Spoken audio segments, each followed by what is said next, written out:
재판부에서는 이걸 의심하기에는 좀 애매할 만큼 충분한 증거들이 다 있었던 건가요? 그러니까 얼마나 아무도 이 두 분의 말을 들어주지 않았나를 다시 한번 느꼈던 게 그 장동익 씨는 시력이 굉장히 좋지 않으시거든요. 거의 장애 판정을 받을 정도의 시력이지. 그러니까 아주 앞에 있는 글자도 읽기가 힘드신데 근데 그 조사 과정에서 눈이 안 보이는지 몰랐다.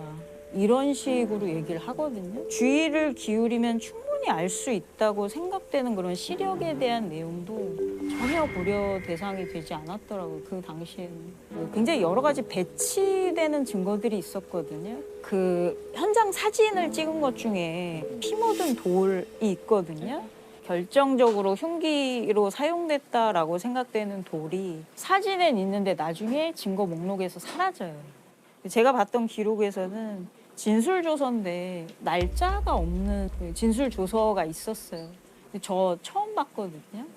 그런 것들을 보면 의도를 의심하지 않을 수가 없는. 아까 말씀하셨다시피 현장 기록하고 진술하고 다르다는 점을 재판부도 사실 인지는 할 수 있잖아요. 아무리 자백을 했다 하더라도. 사실은 자백 하나만으로는 가능하지 않잖아요. 조작이 사실 굉장히 조직적으로 이루어졌다고 볼 수 있는 내용 중에 하나가 이 옆 관할 경찰서에 있는 한 씨라는 경찰관이 차량으로 데이트를 하던 도중에 2인조 강도에게 강도를 당했다라고 갑자기 그 증언을 해요. 중간에 증언이 나와요. 그러니까 패턴이 같다, 일정하다. 똑같다. 근데 차량. 경찰이 옆관할서 경찰관이 갑자기 등장을 해요. 그러니까 범행의 연속성이 생기는 거예요. 그러니까 데이트하는 도중에 차량으로 하고 있는데 같은 도구를 써서 한 씨도 당했다라고 얘기를 하거든요.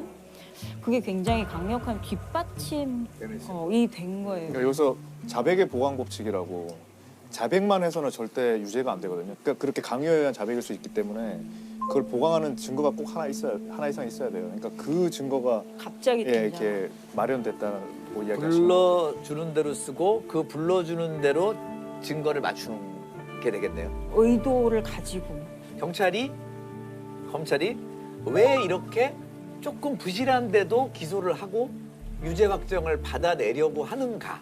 일단 제 기억이 맞다면 이 사건이 당시에 굉장히 크게 이슈가 일단 됐던 사건이었던 됐어요. 것 같고요. 네. 그래서 모두가 이게 빨리 해결되기를 바라는 그런 압박이 있었을 것 같고, 그다음에 아마도 그 누명을 쓰신 분들이 굉장히 그 사회적 약자라고 할까?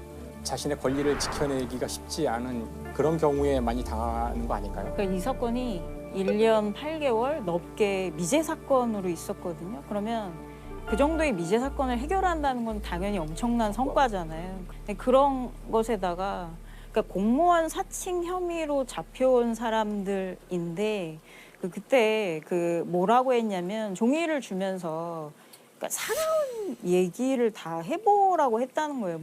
근데 저한테는 그 말이 어떻게 들렸냐면 당신의 집안이나 이런 주변에 혹시 뭐 대단한 어떤 권세라든지 이런 걸 가진 사람이 있는지를 한 번 더 확인하는 절차로 보였거든요.